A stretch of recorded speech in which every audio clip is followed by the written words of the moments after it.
There's a powerful lunar eclipse full moon this week in the sign of Capricorn Mountain Goat.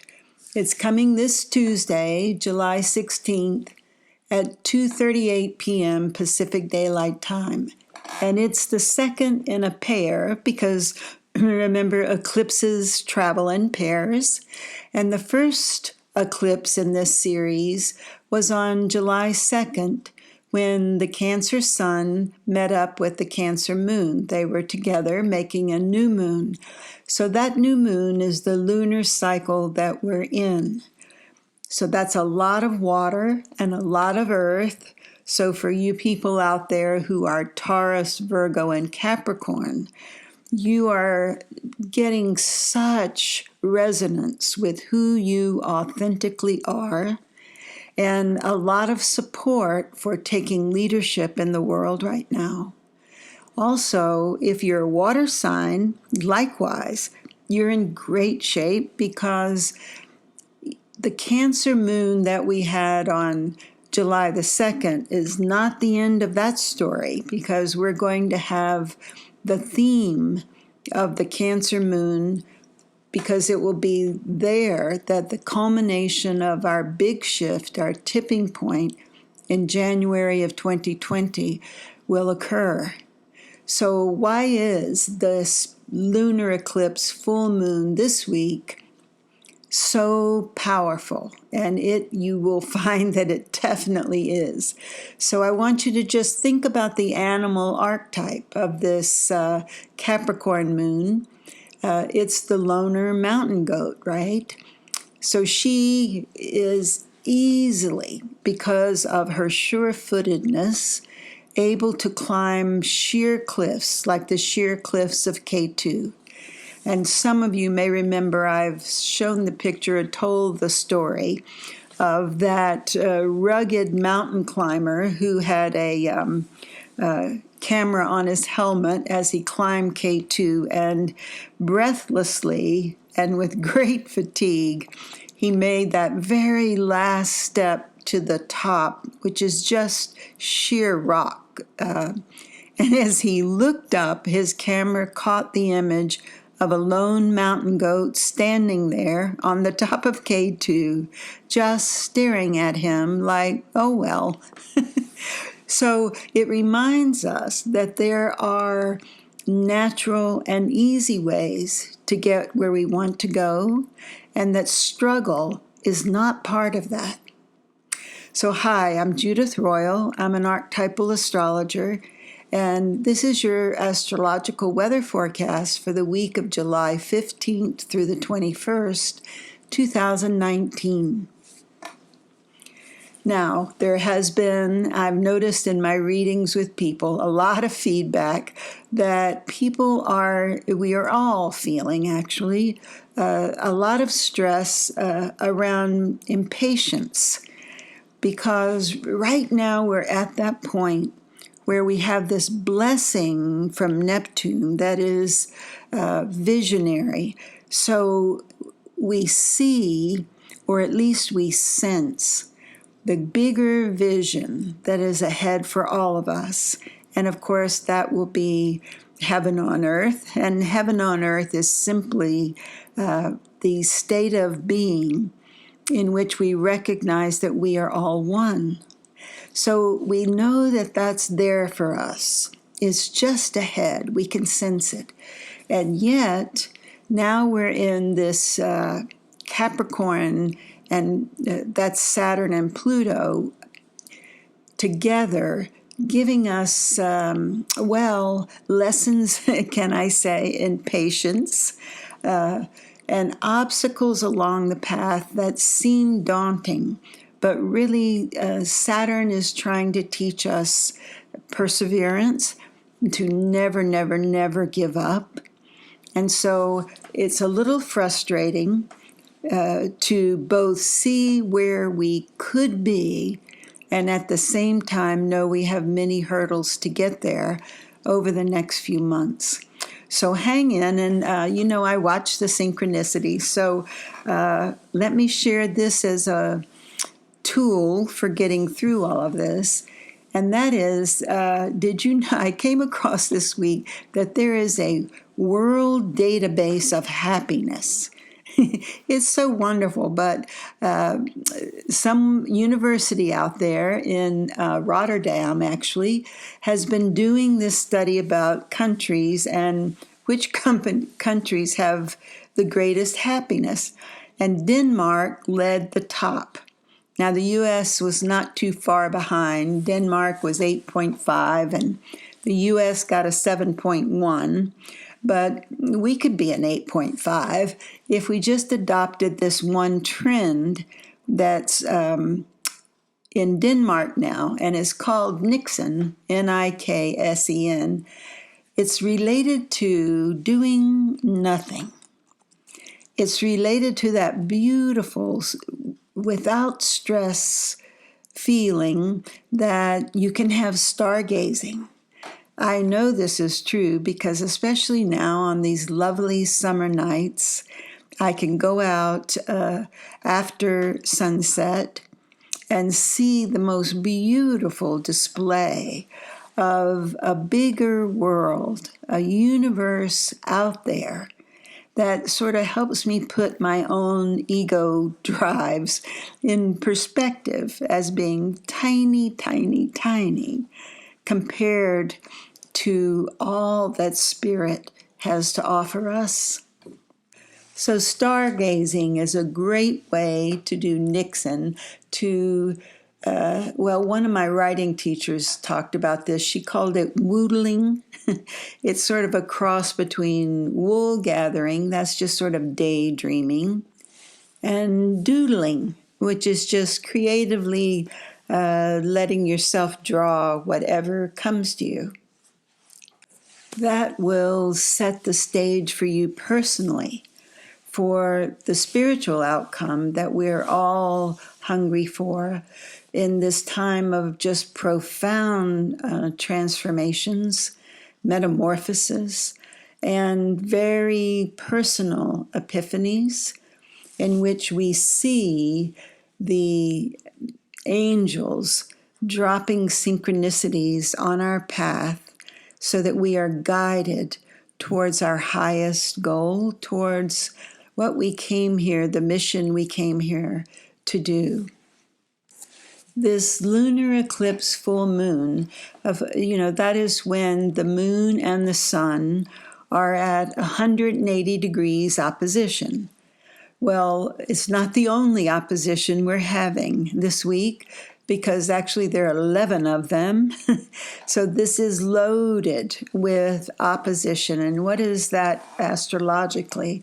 It means that things in the outer world are challenging your inner world. And so the oppositions are also part coming from the goddess of love, because she's traveling side by side right now with the sun in Cancer. So the way in which the sun is opposing the moon, Venus is doing the same. Also, the Cancer sun is opposing those big guys, Saturn and Pluto in Capricorn. And likewise, Venus is opposing Saturn and Pluto in Capricorn.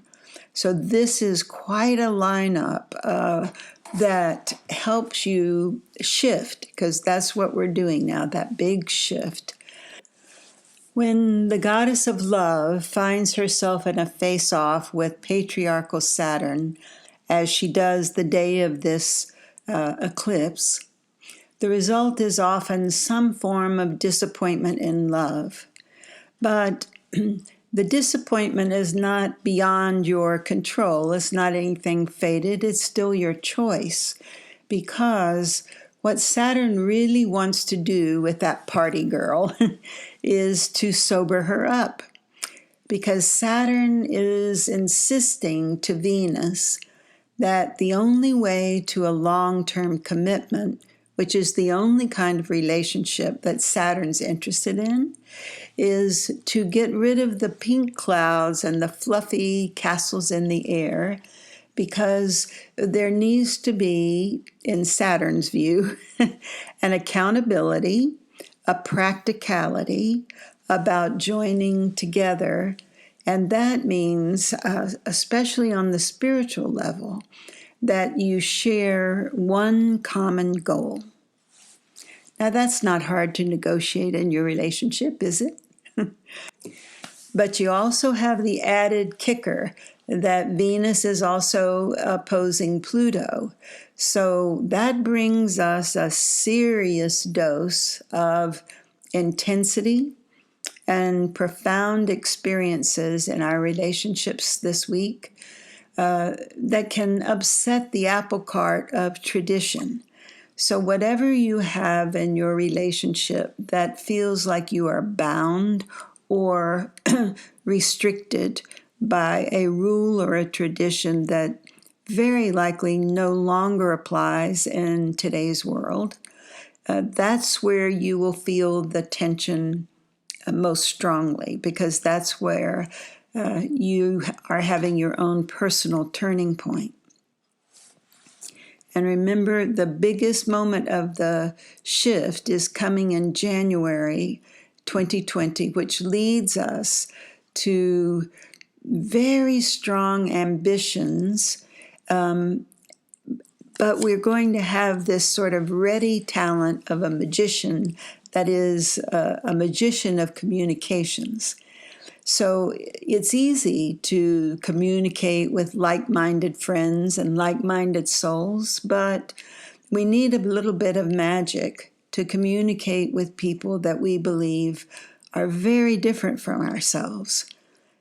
And the desire for peace at this time, remember we have all that wonderful Neptune vision for peace on earth, for heaven on earth. And that desire transcends the desire for power in the world according to the ego's rules.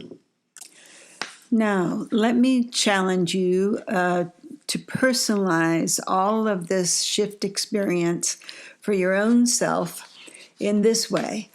Eclipses not only travel in pairs, but they also have 18-year repeating cycles, meaning that the current eclipse that we're in now, that pair, has sort of an echo, a flashback, as you were, to June 21st of 2001. We, at that time, had a new moon eclipse in Cancer, the same as we did July 2nd.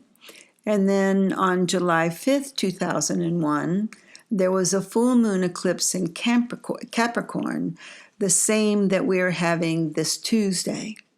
So what was happening in your life in the summer of 2001? It's really worth tracking back. Doing a timeline of your life is always, always helpful. So let me suggest that in this process. And you want to look at, you don't have to get lost in the details, but rather, what was the flavor of the experiences back then that you were having? Because that same flavor is being repeated now, but at a higher octave.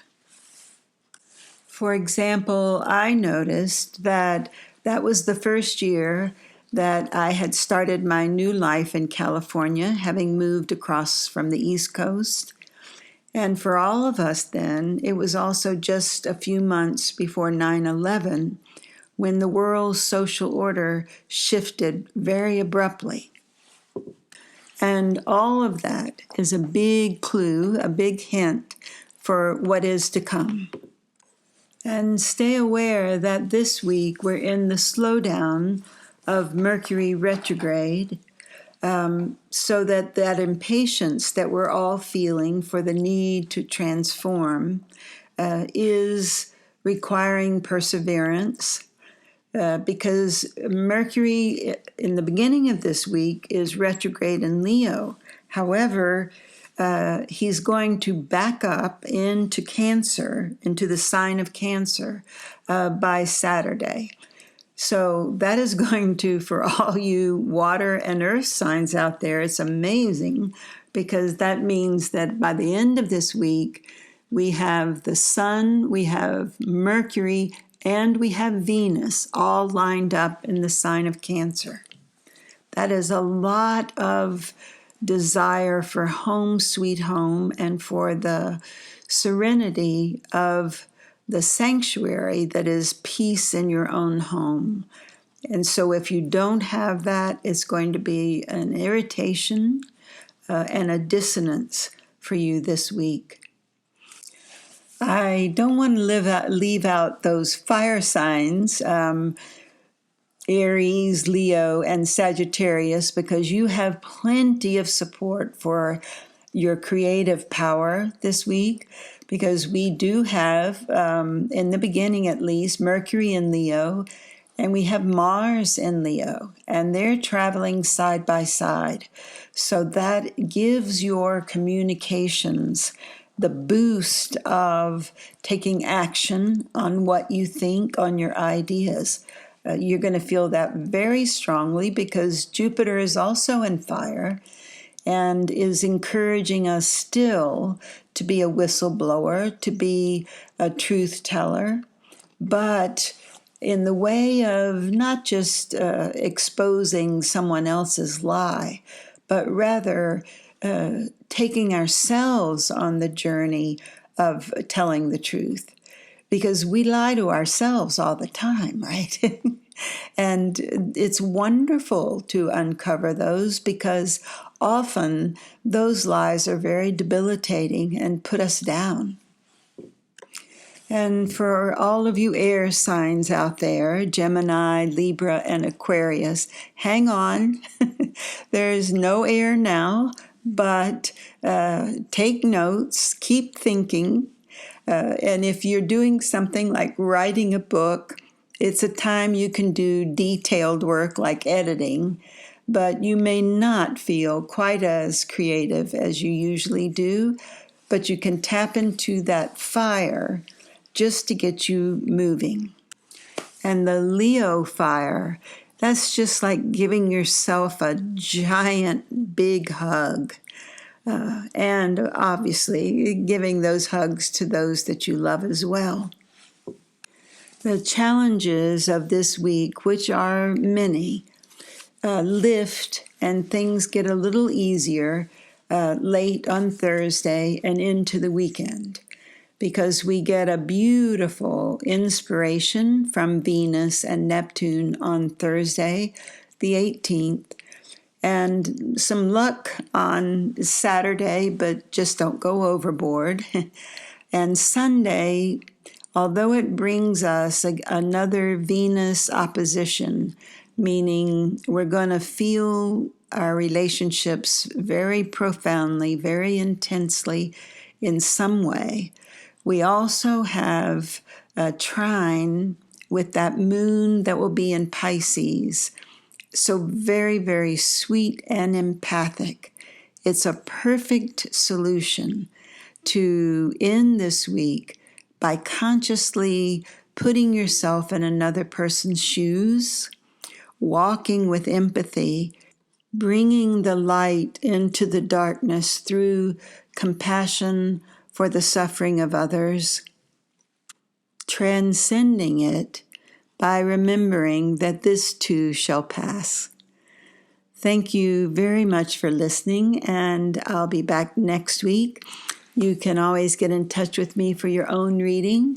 Just email me, Judith at judithroyal.com. Bye for now.